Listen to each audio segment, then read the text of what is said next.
بسم اللہ الرحمن الرحیم الحمد للہ رب العالمین والصلاة والسلام علی رسولہ الکریم وعلی آلہ واصحابہ اجمعین۔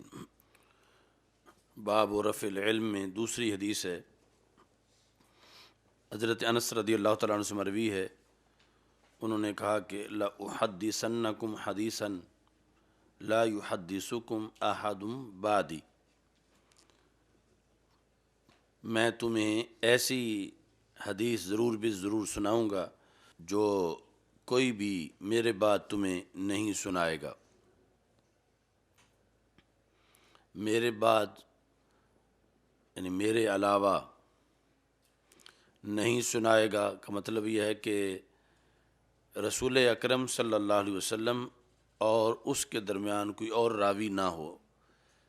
ایسا حدیث سنانے والا اس حدیث کے لحاظ سے میرے علاوہ کوئی نہیں ہوگا۔ یعنی جس نے مجھ سے سن کے آگے روایت کی وہ درمیان میں میرا واسطہ ہوگا، لیکن نبی اکرم صلی اللہ علیہ وسلم سے بغیر واسطے کے سننے کے لحاظ سے یہ صرف میرا امتیاز ہے۔ لا یحدثکم احد بعدی، تو حدیثاً نکرہ ہے اور یہ پورا جملہ اس کی صفت ہے۔ میں نے رسول اکرم صلی اللہ علیہ وسلم سے یہ سنا، یعنی رسول اکرم صلی اللہ علیہ وسلم کو یہ فرماتے ہوئے سنا، من اشراط الساعہ، قیامت کی علامات میں سے ایک یہ ہے، ان یقل العلم ویظہر الجہل، کہ علم گھٹ جائے گا، علم قلیل ہو جائے گا اور جہالت ظاہر ہو جائے گی۔ وَيَظْهَرَ الزِّنَا، اور زنا ظاہر ہو جائے گا۔ وَتَكْثُرَ النِّسَاءُ، اور عورتیں زیادہ ہو جائیں گی، عورتیں زیادہ ہو جائیں گی۔ وَيَقِلَّ الرِّجَالُ، مرد تھوڑے ہو جائیں گے، یہاں تک کہ 50 عورتوں کے لیے ایک نگہبان ہوگا۔ القیم الواحد، عورتیں زیادہ ہو جائیں گی کا مطلب یہ ہے کہ جنگیں زیادہ ہوں گی اور جنگوں میں شامل فوجوں کی شکل میں مرد اکثر قتل ہو جائیں گے، اور اس طرح عورتوں کی تعداد سوسائٹی میں بڑھ جائے گی۔ یعنی زیادہ ہونے سے یہ مطلب نہیں ہے کہ بچیوں کی ولادت زیادہ ہوگی، تو زیادہ ہونے کا مطلب یہ ہے کہ چونکہ اکثر جنگوں میں مرد حصہ لیں گے تو اس بنیاد پر لڑائیوں جھگڑوں میں مرد کثرت سے قتل ہوں گے، تو جس کے نتیجے میں پیچھے عورتیں زیادہ ہو جائیں گی۔ تکثر النساء کے بعد یقل الرجال، سوال پیدا ہوتا ہے کہ جب عورتیں زیادہ ہو جائیں گی تو ظاہر ہے کہ مرد خود بخود تھوڑے ہو جائیں گے، تو آگے یقل الرجال کہنے کی کیا ضرورت ہے؟ یعنی آٹومیٹکلی جس وقت پتہ چلے گا کہ عورتیں زیادہ ہو جائیں گی تو اس سے ہی پتہ چل جائے کہ مرد تھوڑے ہو جائیں گے، چونکہ مرد اگر تھوڑے نہ ہوں تو عورتیں زیادہ ہو ہی نہیں سکتی، تو عورتوں کا زیادہ ہونا ہی اس بات کی دلیل ہے کہ مرد تھوڑے ہو جائیں گے۔ تو رسول پاک صلی اللہ علیہ وسلم کے ایک ایک لفظ میں حکمت ہے، کہیں کوئی کمی یا اضافہ نہیں، تو یہاں اس کی حکمت کیا ہے پھر کہ وَيَقِلَّ الرِّجَالُ، جبکہ یہ تو پہلے جملے سے ہی معلوم ہو رہا ہے۔ اس کا جواب، یہ سوال الکوثر الجاری میں انہوں نے کیا، اور اس طرح کا پھر سوال جواب بہت سے مقامات پہ فائدہ دیتا ہے۔ جواب کا خلاصہ ایک تمہید پر ہے کہ قلت اور کثرت ان کا استعمال دو طریقوں سے ہوتا ہے، قلت اور کثرت کا استعمال، کیونکہ یہ نسبتیں ہیں۔ قلیل کس کے لحاظ سے قلیل، کثیر کس کے لحاظ سے کثیر۔ ہمیشہ قلت و کثرت جو ہے یہ اضافت یعنی نسبت کی بنیاد پر ہوتا ہے۔ اگر کسی چیز کو کسی کے مقابلے میں نہ رکھیں، نہ قلت سامنے آتی ہے نہ کثرت سامنے آتی ہے۔ جب کسی کے لحاظ سے اس کو پرکھا جائے تو پھر یا قلت کا سامنا ہوتا ہے یا کثرت کا سامنا ہوتا ہے۔ تو تمہید یہ ہے کہ قلت اور کثرت کا استعمال دو طرح سے ہے۔ ایک تو یہ ہے کہ اپنے مقابل کے لحاظ سے قلت کا استعمال یا کثرت کا استعمال۔ ایک طریقہ یہ ہے قلت و کثرت کے استعمال کا کہ قلت و کثرت جو ہے وہ اپنے مقابل کے لحاظ سے ہو، اور دوسرا یہ ہے کہ قلت و کثرت میں مقابل کا لحاظ نہ رکھا جائے، محض نفس الامر کا لحاظ رکھا جائے، یعنی اپنے طور پر مثلا ایک کلاس میں 100 اسٹوڈنٹ ہیں، تو ایک یہ ہے کہ کسی دوسری کلاس کے مقابلے میں ان کا لحاظ کرنا۔ مثلا ایک دوسری کلاس ہے، اس میں 1000 ہیں، تو اس کے مقابلے میں جب ہم اس کو دیکھیں گے تو اس کے مقابلے میں یہاں قلت ہے۔ 1000 کے مقابلے میں 100 والی کلاس کے اندر قلت ہے، اور اگر یہ مقابلہ نہ کیا جائے، صرف اپنے طور پر دیکھا جائے، تو پھر اس میں بھی کثرت ہے، 100 والی کلاس میں بھی، لیکن کثرت تب ہے جب اس کا کسی کے ساتھ مقابلہ نہ کیا جائے، کسی کے ساتھ مقابلہ نہ کیا جائے، یا پھر اس کے ساتھ کیا جائے جس میں 20 لڑکے ہیں، تو پھر یہ ہوگا کہ اب اس میں اس کے مقابلے میں کثرت ہے، تو یک وقت کثرت بھی ہوگی قلت بھی ہوگی۔ کثرت ہوگی ما تحت کے لحاظ سے، قلت ہوگی ما فوق کے لحاظ سے، اور اگر نہ ما تحت کا لحاظ کیا جائے نہ ما فوق کا لحاظ کیا جائے، صرف اپنا لحاظ کیا جائے کہ نفس الامر میں اس کے کتنے ہیں، تو اس بنیاد پر یہ ہوگا دوسرا استعمال۔ تو قلت اور کثرت جو ہے ان کے دو استعمال ہیں، کبھی تو مد مقابل کے لحاظ سے استعمال ہے، اور کبھی مد مقابل کا لحاظ نہیں، نہ اس کا کہ جس میں تھوڑے ہیں نہ اس کا جس میں زیادہ ہیں، بلکہ صرف اپنا لحاظ ہے۔ اب یہاں پر اگر یقل الرجال نہ کہا جاتا تو پھر یہ وہم ہو سکتا تھا کہ تکثر النساء میں جو کثرت ہے وہ دوسرے استعمال کے لحاظ سے ہو، کثرت دوسرے استعمال کے لحاظ سے یہ ہے کہ اپنے لحاظ سے فی نفس الامر عورتیں زیادہ ہوں، اپنے لحاظ سے عورتیں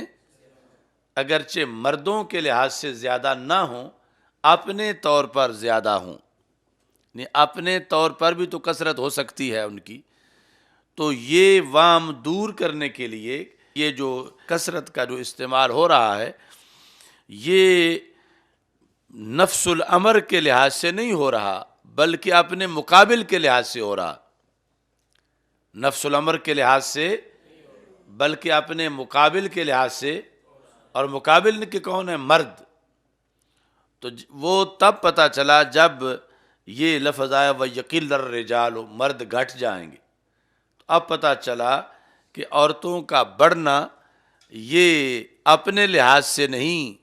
ہو سکتا ہے، نفس الامر میں تو تھوڑی ہوں، صرف عورتوں کی آبادی کے لحاظ سے، لیکن مرد اتنے گھٹ جائیں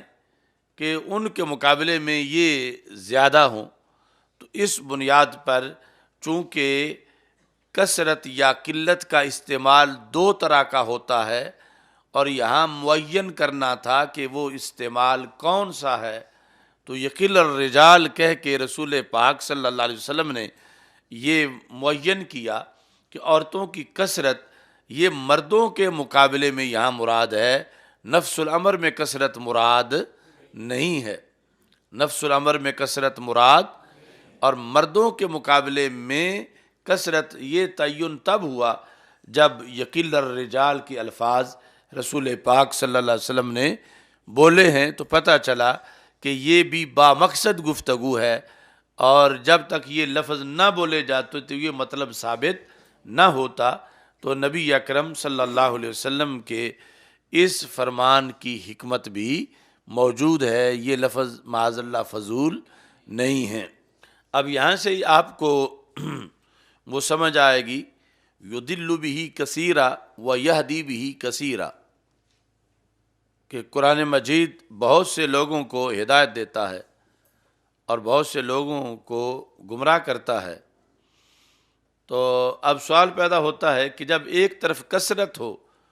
تو دوسری طرف یقیناً قلت ہوتی ہے، تو جب اکثر کو قرآن مجید نے مثال کے طور پر گمراہ کیا تو پھر ہدایت والے تو تھوڑے ہوں گے، تو پھر یوں ہونا چاہیے کہ یضل بہ کثیرا و یہدی بہ قلیلا، اور اگر جو ہے وہ ہدایت والے اکثر ہیں تو پھر یہدی بہ کثیرا و یضل بہ قلیلا ہونا چاہیے۔ تو یہاں دونوں ہی کثیرہ ہیں، تو دونوں کثیرہ کیسے ہو سکتے ہیں؟ مثلاً کل جو ہے آبادی ہے انسانوں کی، مثال کے طور پر 50 ارب، تو اب یضل بہ کثیرہ کیا ہوگا کہ 30 ارب جو ہیں ان کو گمراہ کر دے، تو اب مقابلے میں 20 ارب، تو اب وہ قلیل ہیں۔ یا اگر ہدایت والے جو ہیں وہ 30 ارب ہیں تو پھر گمراہی والے جو ہیں وہ قلیل ہیں، تو دونوں ہی کثیر کیسے ہیں؟ کبھی غور کیا اس پر کہ دونوں ہی کثیر ہیں، اور اس طرح پڑھنا فرض ہے، یعنی بدل نہیں سکتے، کسی ایک کثیرہ کو بھی قلیلہ کے ساتھ بدلیں تو کفر ہو جائے۔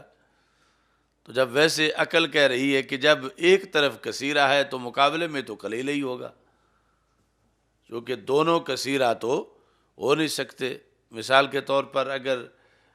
50 کروڑ انسانوں کی بات ہو رہی ہے تو اس میں ایک طرف جو ہیں وہ ہدایت والے اگر 30 کروڑ ہیں تو مقابلے والے تو پھر کثیر نہیں ہیں بلکہ کیا ہیں؟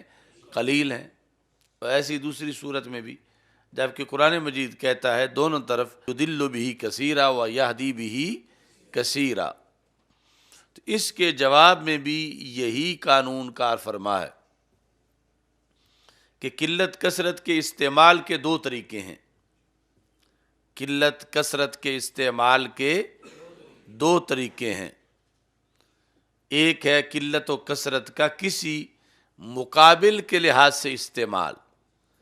ایک ہے اپنے طور پر نفس الامر میں استعمال۔ تو جب کسی مقابل کے لحاظ سے کریں گے تو اب یقینی ایک طرف کثرت ہوگی دوسری طرف قلت ضرور ہوگی،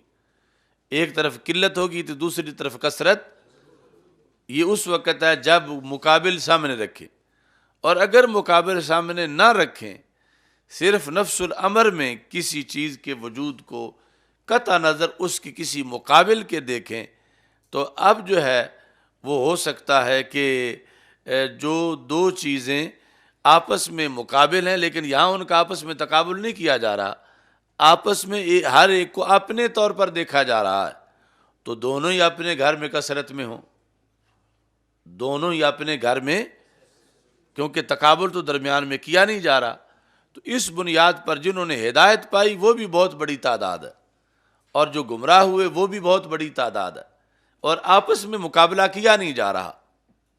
یعنی یضل بہ کثیرا و یہدی بہ کثیرا کے اندر یہ جو کثیرہ کثرت کا استعمال ہے، یہ استعمال کسی مقابل کے لحاظ سے نہیں ہے، نفس الامر کے لحاظ سے ہے، یعنی اپنے طور پر۔ تو اپنے طور پر دونوں طرح کے لوگ بہت سے ہیں،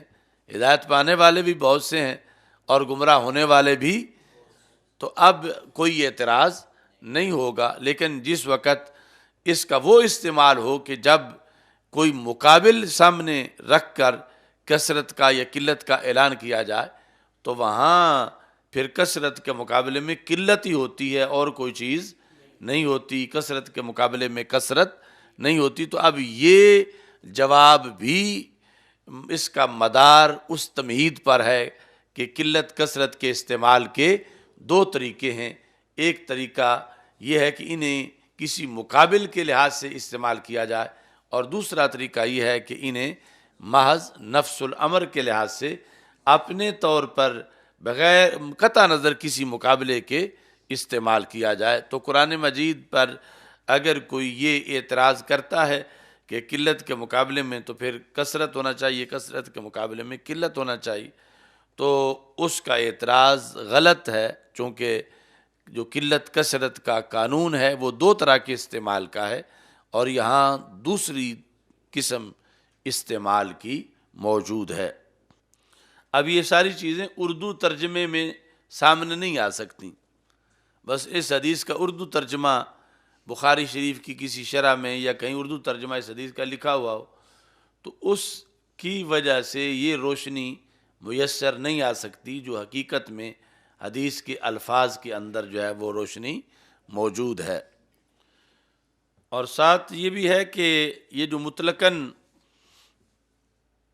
لفظ اکثر بولا جاتا ہے تو گفتگو میں یعنی مناظرہ میں، بحث میں اس پر بھی یعنی شدید اعتراض ہو سکتا ہے، اور حقیقی استعمال کے لحاظ سے اس کا جواب دینا بڑا مشکل ہے، پھر مجاز کے لحاظ سے ہی اس کا جواب دیا جا سکتا ہے۔ یہ اس میں توضیح تلویح کے اندر وہ اعتراض ہے۔ مثال کے طور پر آپ کہتے ہیں کہ اکثر علماء کا یہ مذہب ہے، اکثر علماء کا یہ مذہب ہے، کوئی بات کرتے ہوئے یا آپ کے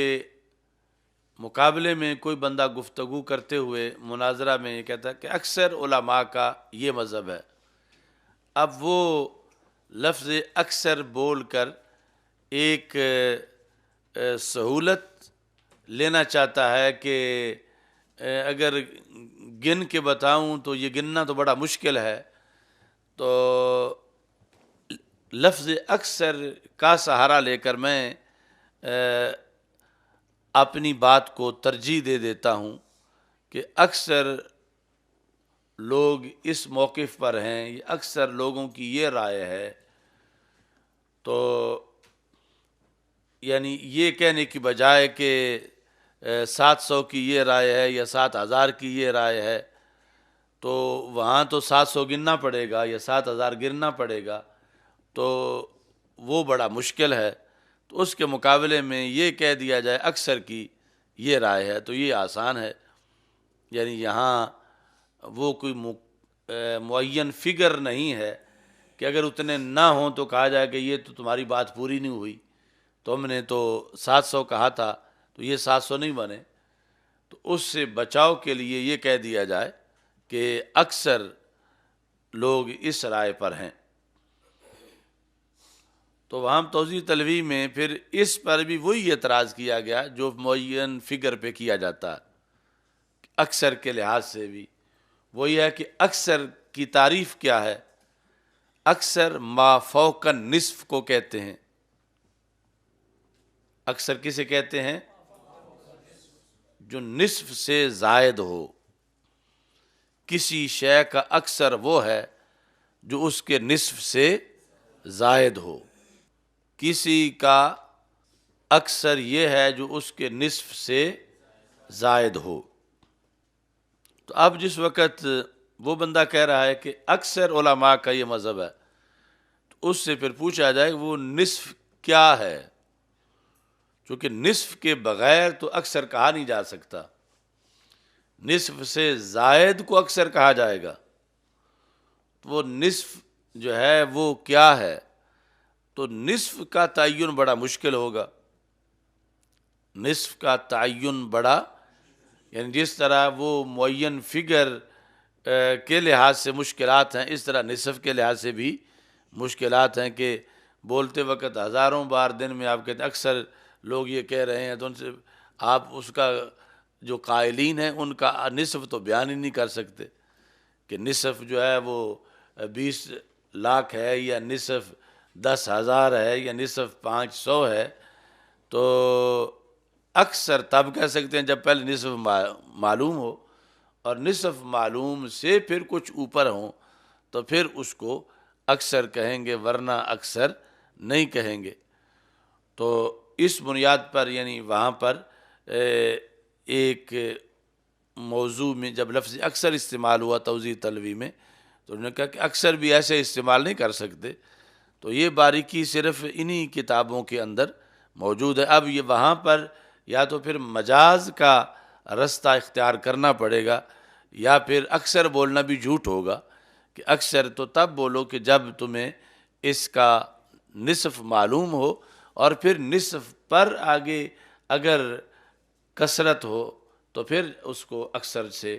تعبیر کر سکتے ہیں، ورنہ اس کو اکثر سے تعبیر نہیں کر سکتے۔ اچھا جی، حتیٰ یہ دونوں کی غایت ہے، کثرت نساء کی بھی غایت ہے اور قلت رجال کی بھی غایت ہے۔ حتیٰ یکون لخمسین امراتن القیم الواحد، 50 عورتوں، یہ لفظ امرا ہے، 50 بیویوں کا نہیں، 50 عورتوں کا ایک قیم ہوگا۔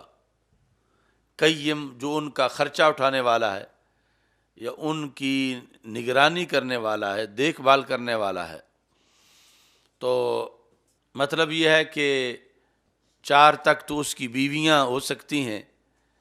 باقی کچھ اس کی بہنیں ہیں، کچھ خالائیں ہیں، کچھ پھوپھیاں ہیں، کچھ ان کی اولادوں میں سے ہیں، یعنی کوئی کسی لحاظ سے بے سہارا ہو گئی ہے، کوئی کسی لحاظ سے بے سہارا ہو گئی ہے، اور یہ اس اکیلے کی وجہ سے ان سب کی گزر اوقات ہو رہی ہے کہ یہ ان سب کا سہارا ہے۔ یہ نہیں کہ یہ ان 50 کا خامند ہے، یعنی شرعی طور پر جتنی کا خامند ہو سکتا ہے انہی کا ہے، لیکن باقی کسی اور رشتے کی بنیاد پر یہ ان کے لیے ایک آسرا ہے، اور اس کے سہارے وہ زندگی بسر کر رہی ہیں۔ یعنی جو اصل جب قلت رجال کی نہیں تھی تو اس وقت ایک رجل 5 عورتوں کا قیم تھا یا 10 کا قیم تھا، لیکن اب قلت واقع ہو گئی ہے تو ایک رجل جو ہے وہ 50 عورتوں کے لیے قیم بن جائے گا۔ قیم یہ قامہ یقوموں سے، کہ پھر جس کی وجہ سے اوروں کے امور قائم ہوں، اور جس کی وجہ سے اوروں کی زندگی گزر اوقات ہو سکے۔ تو ایک تو وجہ یہ بتائی کہ جنگوں کی وجہ سے ایسا ہوگا، لیکن الکوثر الجاری میں انہوں نے کہا کہ ویسے بھی ہے کہ لأن النساء حبائل الشیطان یکسرہن اللہ فی آخر الزمان ابتلاء، کہ عورتیں حبائل الشیطان ہیں، یعنی شیطان کے جال جن کی وجہ سے شیطان شکار کرتا ہے لوگوں کو، تو ابتلاء کے پیش نظر اللہ ان کو قرب قیامت میں زیادہ کر دے گا، ان میں اضافہ ہو جائے گا۔ تو یہ پہلی وجہ راجح ہے، یعنی مختلف حادثوں میں ایکسیڈنٹ جو ہوں گے یا لڑائیوں جھگڑوں کے اندر مرد زیادہ مارے جائیں گے، یا جنگوں میں، کیونکہ ویسے رزق حلال کے لیے گھر سے باہر کا سفر عورتوں کے مقابلے میں مرد زیادہ کرتے ہیں، تو پھر انہی اسفار کے دوران ایکسیڈنٹ وغیرہ حادثات میں مردوں کی کثرت چلی جاتی ہے، کیونکہ وہ باہر ہوں گے گاڑیوں میں یا سڑکوں پر، تو پھر یہ واقعہ رونما ہوگا۔ تو یہ چونکہ زیادہ کام کاج کی صورت میں نکلیں گے اور پھر ان کے حادثات زیادہ ہوں گے، پھر آگے یعنی باہر نکلیں گے تو اس پر مرتب ہوگی کوئی لڑائی، تو لڑائی میں بھی مرد جو ہیں وہ مارے جائیں گے، یا پھر کوئی جنگ ہو جائے گی تو اس میں بھی، تو اس طرح باقی بچتے بچتے جو ہیں وہ عورتیں پھر زیادہ رہ جائیں گی۔ تو عراق میں چونکہ عراق نے جب ہم وہاں پر تھے تو اس سے پہلے 2 بڑی جنگیں عراق لڑ چکا تھا، یعنی ایران عراق جنگ اور دوسری خلیج کی جنگ۔ تو کسی وقت بھی یعنی عراق کی کسی شاہراہ پر، کسی بازار میں، کسی جگہ کھڑے ہو کر اگر اس وقت بھی، اب تو مزید یعنی اس سلسلے میں ابتری آ چکی ہے، اس وقت بھی یعنی قلت تھی رجال کی، کہ آپ کسی بازار میں کھڑے ہو کر آپ دیکھیں تو آپ کو یعنی اس میں 90%، 80% عورتیں نظر آئیں گی اور بہت تھوڑے مرد نظر آئیں گے، جو ان طویل جنگوں کی بنیاد پر کثرت سے جو لوگ شہید ہوئے تھے۔ تو اس طرح یعنی قلت واقع ہو چکی تھی اس وقت، اور ایسے ہی یعنی مجموعی طور پر جو ہے وہ جب مختلف ممالک کے اندر صورتحال کو دیکھا جائے۔ باب فضل العلم۔ اب سوال پیدا ہوتا ہے کہ تمہید بخاری میں ہم نے یہ پڑھا کہ ابواب کے اندر تکرار نہیں ہے، احادیث میں تو تکرار ہے، ایک حدیث 35 بار بھی آئی ہے بخاری شریف میں، لیکن اس کی حکمتیں ہیں کہ ہر بار اس سے نیا مسئلہ اخذ کیا گیا ہے یا نئی سند سے لائی گئی ہے۔ تو یہ ابواب میں تو تکرار نہیں ہے، اور یہاں باب میں تکرار آ گیا ہے، کیونکہ سب سے پہلے جہاں سے یہ کتاب العلم کا آغاز ہوا ہے تو وہاں بھی فضیلت علم کا باب آیا، باب فضل العلم، یعنی کتاب العلم کا پہلا باب جو ہے وہ ہے باب فضل العلم، اور یہاں بھی ہے باب فضل العلم، تو یہ پھر تکرار ہو گیا، حالانکہ ابواب میں تکرار نہیں ہے، اور ابواب میں بھی تکرار ہو تو پھر یہ ایک سکم ہے کہ انہیں ابواب بھی علیحدہ نہیں ملے، کہ علیحدہ علیحدہ ابواب کے لفظ ہوتے، ایک ہی عنوان 2 بار قائم کیا جاتا رہا ہے، تو اس سے تو یعنی یہ تطویل بلا طائل یا فصاحت کے یہ منافی ہوگا۔ تو اس کا یہ جواب ہے کہ یہاں پر فضل کا معنی اور ہے، اور آغاز میں فضل کا معنی اور ہے، وہ فضل بمعنی فضیلت ہے، اور یہ فضل بمعنی بقیہ ہے، بچی ہوئی چیز۔ تو اگر اسی معنی میں یہاں ہوتا تو پھر واقعی آپ کی بات درست تھی کہ سکم آتا کہ یہ تکرار ہے، پہلے بھی علم کی فضیلت بیان کی ہے، آپ پھر علم کی فضیلت بیان کرنا شروع کر دی ہے۔ یعنی بخاری جیسی حساس کتاب میں کہ جہاں پر تکرار نہیں اور ایک ایک لفظ کا بڑا وزن ہے، تو یہاں تو باب 2 بار بیان کیے جا رہے ہیں، تو یہ جواب آیا کہ یہ وہی باب نہیں ہے، وہاں پر فضل بمعنی فضیلت ہے، اور یہاں پر فضل بمعنی فضیلت نہیں ہے، بلکہ کسی چیز کا بچا ہوا حصہ، کسی چیز کا متبقع،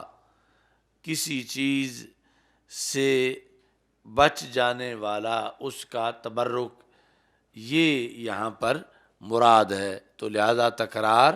نہیں ہے۔ حضرت عبداللہ بن عمر رضی اللہ تعالیٰ عنہ کہتے ہیں کہ میں نے رسول اکرم صلی اللہ علیہ وسلم سے سنا، اس دوران کہ میں سویا ہوا تھا میرے پاس ایک پیالہ لایا گیا جو لبن دودھ کا پیالہ تھا، فشرب تو میں نے اس سے پیا اس پیالے سے، حتی انی لأری یخرج فی اظفاری، یہاں تک کہ میں نے ریہ سیرابی کو دیکھا، یعنی دودھ سے سیرابی کو دیکھا کہ وہ میرے ناخنوں سے ظاہر ہو رہی ہے، اتنا میں سیراب ہوا کہ ناخنوں سے پتہ چلنے لگا کہ ایک چیز کثرت کے ساتھ پی گئی ہے۔ ثم آتیت فضلی، پھر میں نے اپنا بچا ہوا، یہ ہے فضل کا یہاں معنی، ثم آتیت فضلی، پھر میں نے اپنا بچا ہوا حضرت عمر بن خطاب رضی اللہ تعالیٰ عنہ کو پلایا۔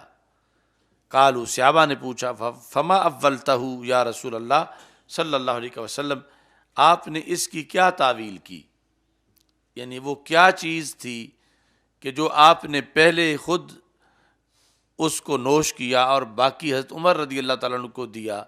وہ کیا تھا، دودھ سے مراد کیا ہے؟ قال العلم، تو رسول اکرم صلی اللہ علیہ وسلم نے فرمایا کہ مراد اس سے علم ہے۔ تو یہ ہے کہ بچا ہوا علم، باب اس بارے میں ہے کہ جو رسول اکرم صلی اللہ علیہ وسلم کا بچا ہوا علم تھا وہ آپ نے حضرت عمر رضی اللہ تعالیٰ عنہ کو عطا فرما دیا۔ تو اب ضمناً اس میں بھی اگرچہ فضیلت موجود ہے، لیکن تکرار جو ہے وہ تب ہوتا کہ جب ہو بہو اسی طرح اسی مفہوم کی ساری بات ہوتی۔ چلو سائیں، الحمدللہ رب العالمین والعاقبۃ للمتقین والصلاۃ والسلام، استغفر اللہ لا الہ الا اللہ وحدہ لا شریک لہ لہ الملک